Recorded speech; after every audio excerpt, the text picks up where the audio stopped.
No. Okay, please start.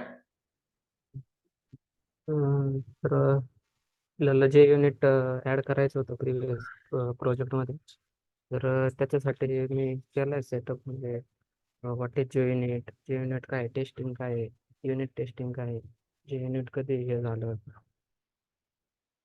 आणि त्याच्यासाठी काय काय रिक्वायरमेंट आहे आपल्याला. म्हणजे POM.xml मध्ये काय काय डिपेंडन्सीज ॲड करावं लागतात, मग तो काय आहे, हे सगळं केलं आहे आणि इम्प्लिमेंट केलं आहे प्रोजेक्टमध्ये.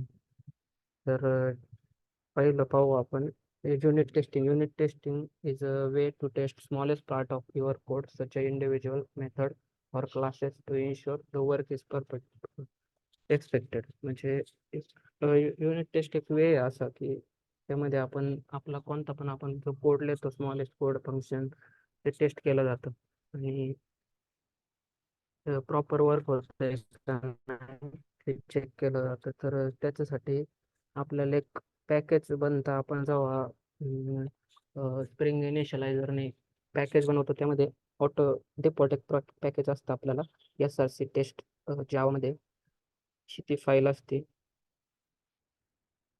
ही ही डिफॉल्ट फाईल आहे, ही टेस्टची फाईल आहे. आणि आपण प्रत्येक, आता इथं सध्या मी कंट्रोलर बनवलं आहे, त्या कंट्रोलरसाठी मी युनिट टेस्ट राईट केलेली आहे.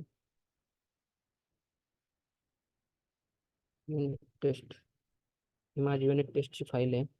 तर युनिट टेस्टसाठी इम्पॉर्टंट आहे युनिट टेस्टची fast feedback, easy bug detector, easier to maintain आणि इन्क्रीज कॉन्फिडन्स.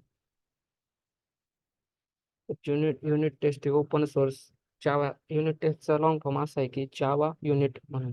तर ती फर्स्ट रिलीज झाली 1997ला. तर त्यासाठी पहिल्यांदा मला POM.xml मध्ये ह्या डिपेंडन्सीज ॲड करावं लागल्या. स्टार्टेड टेस्ट, हे इथं माझी POM.xml फाईल,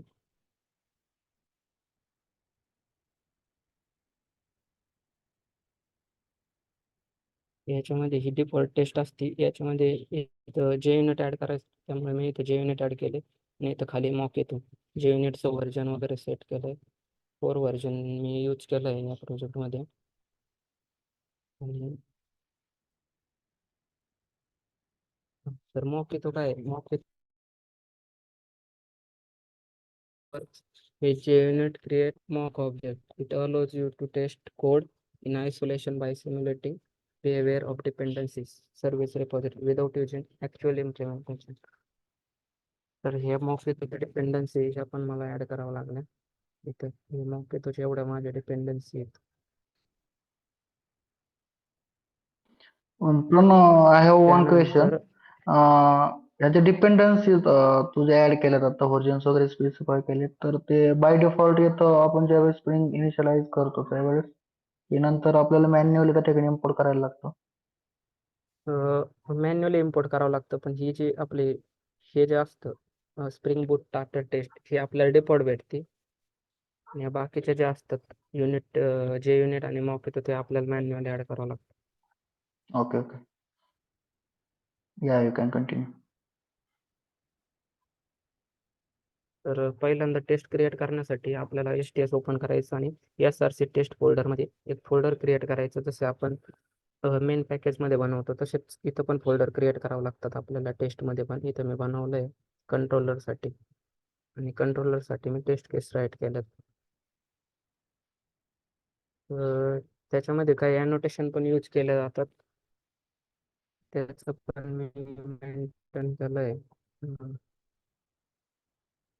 ही माझी टेस्ट फाईल. तर या लाईनचं मिनिंग असं आहे की स्टुडंट सर्व्हिस मी ज्या टेस्ट कंट्रोलरमध्ये इम्पोर्ट केलेली आहे, त्यानंतर ऑब्जेक्ट मॅपरने ऑब्जेक्ट बनवलेला आहे त्या फाईलचा. इथं मी इम्पोर्ट पण केलेला आहे ऑब्जेक्ट मॅपर इथे.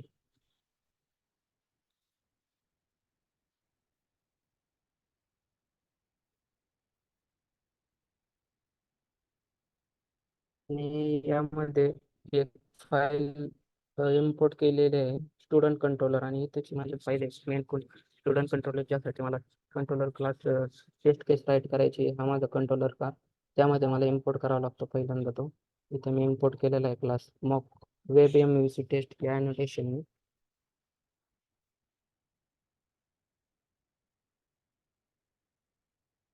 त्यानंतर युनिट टेस्ट राईट करायचा एक फ्लो असतो, arrange mock the service call assert act and assert आणि व्हेरीफाय. तर त्यासाठी मी पहिल्यांदा शुड क्रिएट न्यू स्टुडंटसाठी युनिट टेस्ट राईट केली, म्हणजे पोस्ट रिक्वेस्टसाठी. इथं मी हे पण केलेलं आहे, माझी पोस्ट रिक्वेस्ट हे इथं म्हणजे डाटा ॲड करण्यासाठी. तर प्रॉपर डाटा ॲड होतोय का नाही त्यासाठी मी युनिट टेस्ट राईट केलेली आहे ही. त्यामध्ये पहिल्यांदा इथं मी अरेंज केलं एक स्टुडंट, त्यामध्ये स्टोअर केलं एक स्टुडंटचं नेम, ईमेल आणि पासवर्ड, आणि त्याचा ऑब्जेक्ट बनवला स्टुडंट नावाने, न्यू स्टुडंटने.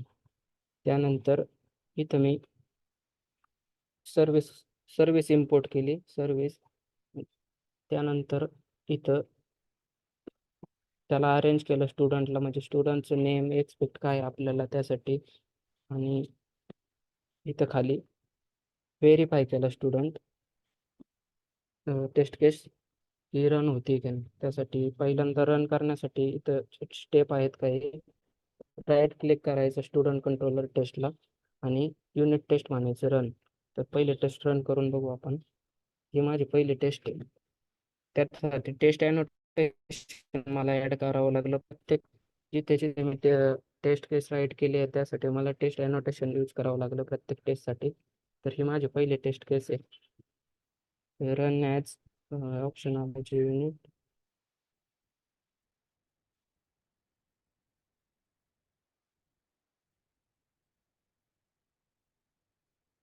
तर इथं झालेले आहे 4 सेकंद, 0.4 सेकंदामध्ये ही टेस्ट केस रन झालेली, म्हणजे आपलं जे रिक्वेस्ट होती पोस्ट मॅपिंग ती सक्सेस झाली आहे. तर यामध्ये पहिल्यांदा मी स्टुडंटचं नेम, ईमेल आणि पासवर्ड सेट केला होता, तर मी तर ही टेस्ट फेल पण करू शकतो. तर इथं सध्या आपण वेगळं नाव देऊन पाहूया. तर इथे सध्या एक्सपेक्ट आपल्याला प्रणव आहे, पण इथं सध्या मी प्रतीक सेट केलेलं आहे. तर ही टेस्ट फेल होऊ फेल होती.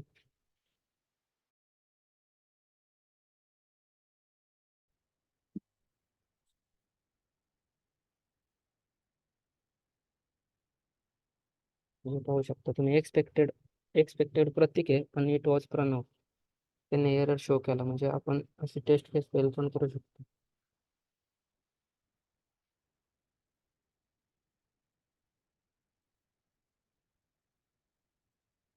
तर दुसरी टेस्ट केस आहे शुड रिटर्न ऑल स्टुडंट, म्हणजे जी आपली गेट रिक्वेस्ट असते ते सगळे स्टुडंट गेट करण्यासाठी ही टेस्ट केस मी राईट केलेली आहे. त्यामध्ये याचा पण तोच फ्लो असतो. पहिल्यांदा स्टुडंट अरेंज करायचं, नंतर सर्व्हिस कॉल द्यायचा. इथे मी सर्व्हिस कॉल दिलेला आहे सर्व्हिस मेथडमध्ये. त्यासाठी मला ही सर्व्हिस मेथड इथे इम्पोर्ट करावं लागले मॉक बिन अॅनोटेशन. त्यानंतर मी इथे 2 स्टुडंट अरेंज केले, स्टुडंट 1 आणि स्टुडंट 2. त्यांच्या ID वगैरे सेट केल्या आणि त्याला एक लिस्ट केली, कारण की आपल्याला एकपेक्षा जास्त करायच्यात म्हणून मी इथे लिस्ट केली. त्यानंतर इथं व्हेरीफाय केलं स्टुडंटला. तर ही टेस्ट पण रन करून पाहू. टेस्ट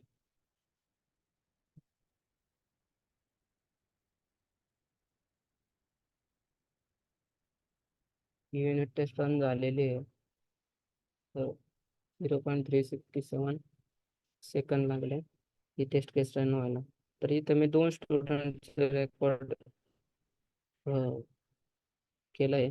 तर इथं आपण साईज दिलेली आहे किती स्टुडंटची. तर ही टेस्ट पण आपण सध्या तर पाहूया. सध्या मी 2 स्टुडंटचं केलं आहे, पण इथं मी जर 5 टाकलं तर ही टेस्ट केस फेल होऊ शकते. टेस्ट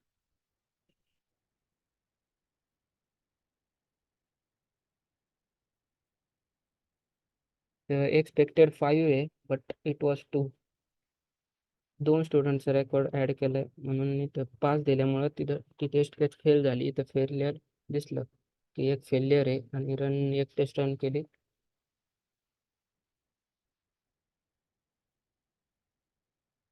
त्यानंतर पुढची request should return 1 student. By I D. One student आपण आय डीने रिटर्न करतो. त्यासाठी ही टेस्ट केस राईट केलेली आहे. स्टुडंट वन पहिल्यांदा अरेंज केलं, त्यानंतर सर्व्हिस कॉल केला आणि ही टेस्ट केस रन करून घेऊ.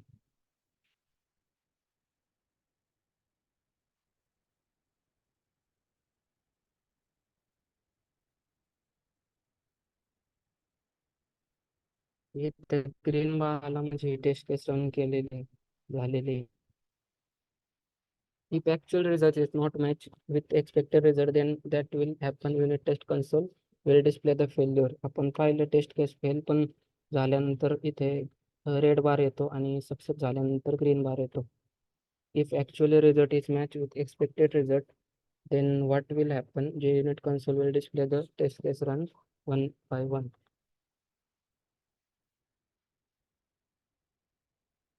त्यानंतर मी दिले स्टुडंटसाठी एक बनवले टेस्ट केस, प्रॉपर डिलीट होतोय की नाही स्टुडंट आपल्या डेटाबेसमधून.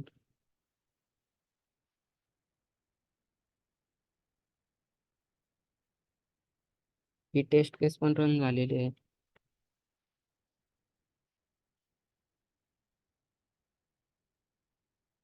त्यानंतर पुढचं अपडेट स्टुडंटसाठी एक रेकॉर्ड बनवले. पहिला स्टुडंट घेतला, त्याची आय डी सेट केली, अरेंज केला स्टुडंट, सर्व्हिस कॉल दिला आणि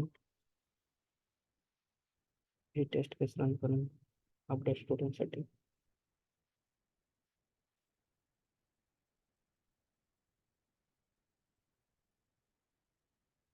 ग्रीन बार आला म्हणजे ही टेस्ट केस पण रन झालेली आहे.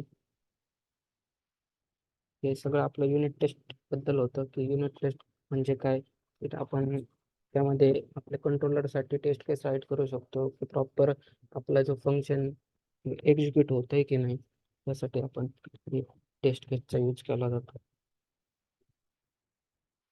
insert करून add केले.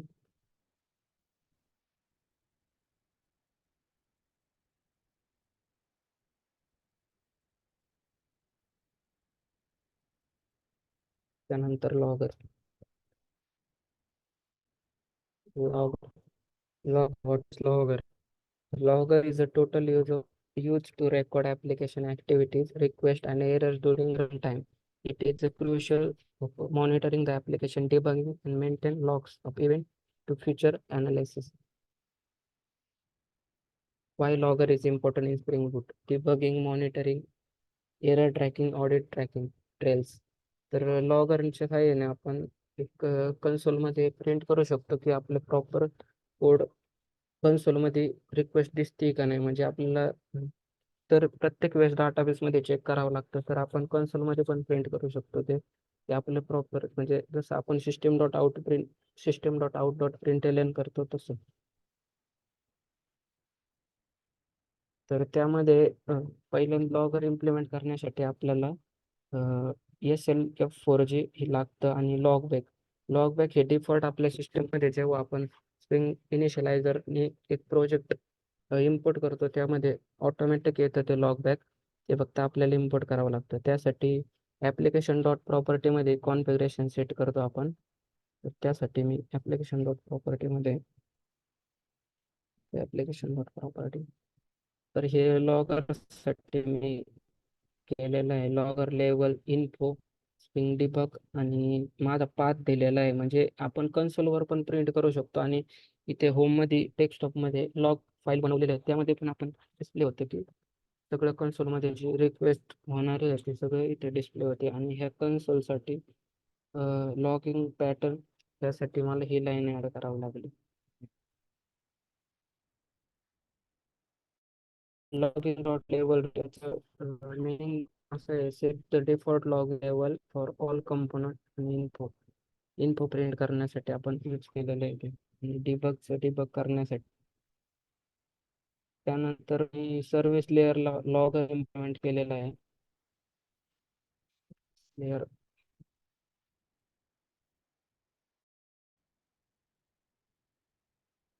इथे, तर त्यासाठी पहिल्यांदा मला एक ऑब्जेक्ट बनावा लागला लॉगर फॅक्टरी गेट लॉगर, आणि हे सर्व्हिस स्टुडंटसाठी क्लास इम्पोर्ट करावा लागला.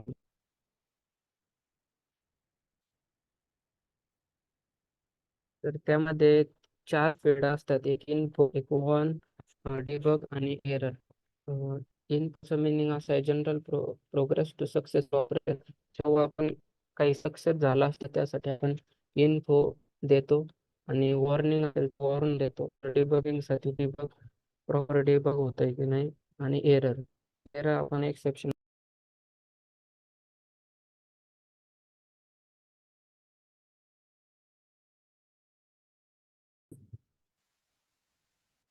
त्यासाठी पहिल्यांदा मला ऑब्जेक्ट बनवावा लागला. हे डिफॉल्ट असल्यामुळे आपण इथे इम्पोर्ट केलं लॉगर फॅक्टरी. हे दोन अॅनोटेशन आपण यूज केलेले आहे. इथे ऑब्जेक्ट बनवला लॉगरसाठी. इथं आपण काही पण नाव देऊ शकतो, म्हणजे लॉगर सारखं. तर ही माझी गेट ऑल स्टुडंटसाठीची जे सर्व्हिस मेथड आहे, त्यामध्ये मी लॉगर इन्फो ॲड केलेलं आहे, fetching all student from the database. म्हणजे आपण कन्सोलमध्ये प्रिंट करतो. तर पहिल्यांदा मी प्रोजेक्ट रन करतो, मग ते चांगलं समजेल.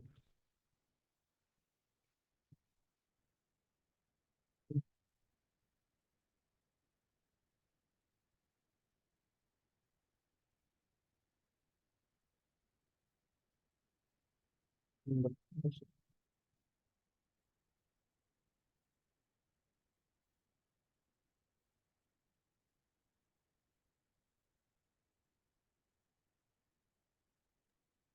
हॅलो सर, आवाज येत नाही.